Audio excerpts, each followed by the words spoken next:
Ooh. My guest today is Mina Valentine. I'm so excited. Romance novelist, Mina Valentine. Mina, thanks for stopping by. How Glad are to be you here. doing today?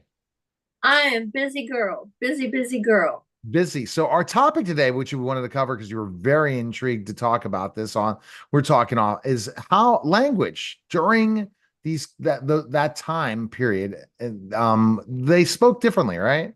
So that's Oh, part of your whole they writing did. when you They write. Yeah. did. And it's interesting.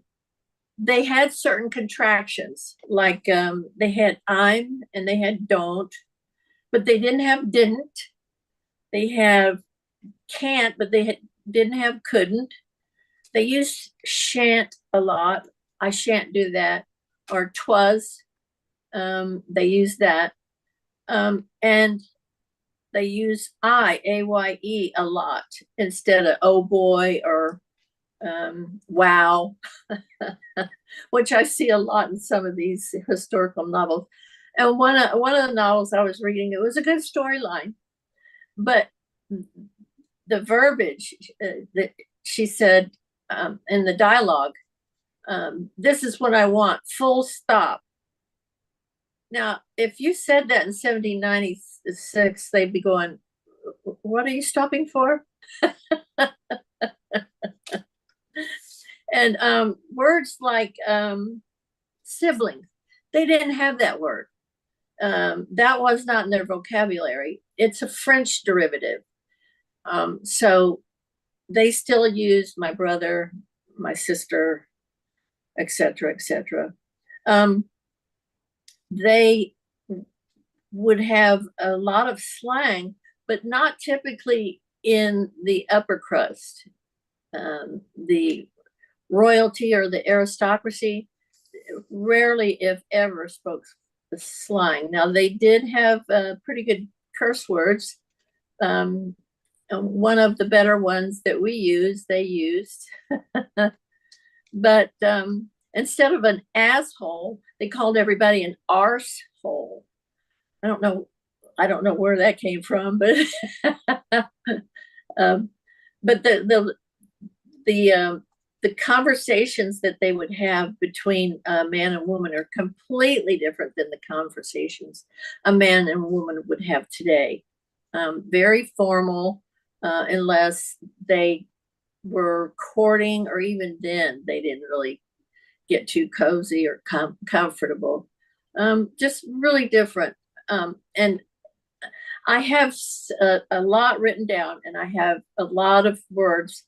It's too long and convoluted to go into, but anybody that's interested in that time period and is writing any kind of novel in that time period, I would recommend them to research the language. There's several good books that are for sale. One of them is Johnson something or other on English, uh, because there's so many words that I see in these books and they shouldn't be there. But that's okay. Some So people like, editors, that's pretty challenging with editors, right? For them to understand your language.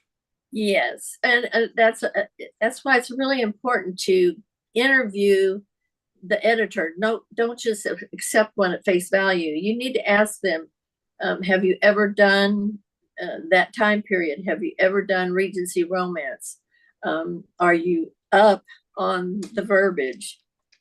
It was very formal, but the lower class was quite difficult to understand because it was very slang, very slang.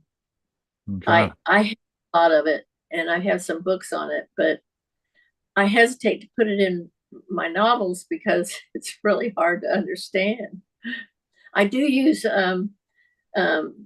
broken Scott, uh, because that's discernible, but English, the old English slang is not. Old English doesn't is not. I get it.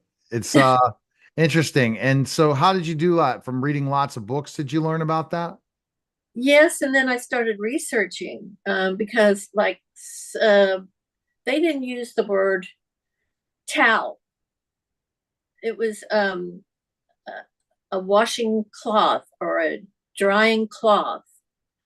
They didn't use the word toilet. They didn't have a toilet.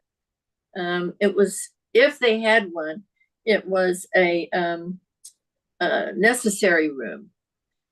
They there were other things. Well, let me see.